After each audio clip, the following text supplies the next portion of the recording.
छत्तीसगढ़ी गाने देखने के लिए हमारे YouTube चैनल को सब्सक्राइब करें और नए अपडेट्स जानने के लिए बेल आइकन के बटन को क्लिक करें।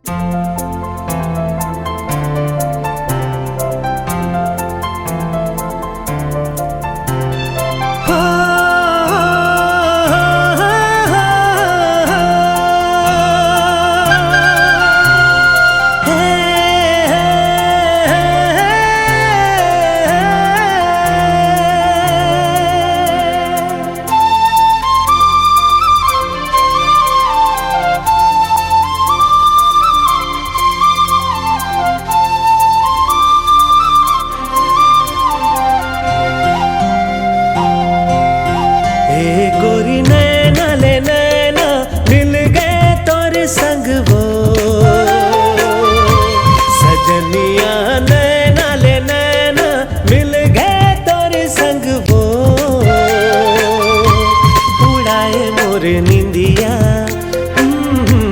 उड़ाए मोरे चैना, उड़ाए मोरे निंदिया चैना, मिठ मिठ बना गोरिया। आजा आजा मोहिनी, आजा आजा सोहिनी। ए गोरी नैना ले नैना मिल गए तोरे संग वो, सजनिया नैना ले नैना मिल गए तोरे संग वो। उड़ाए मोर निंदिया, उड़ाए मोर चैना, निंदिया दिन और तिहारे, मोर मन मोहना, मोर मन मोहना।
घर गुंदिया मया मतोर संग जीना है जी। उड़ाए मोरे चैना, उड़ाए मोरे निंदिया, मिठ मिठ बहना रे गोरिया। आजा आजा मोहिनी।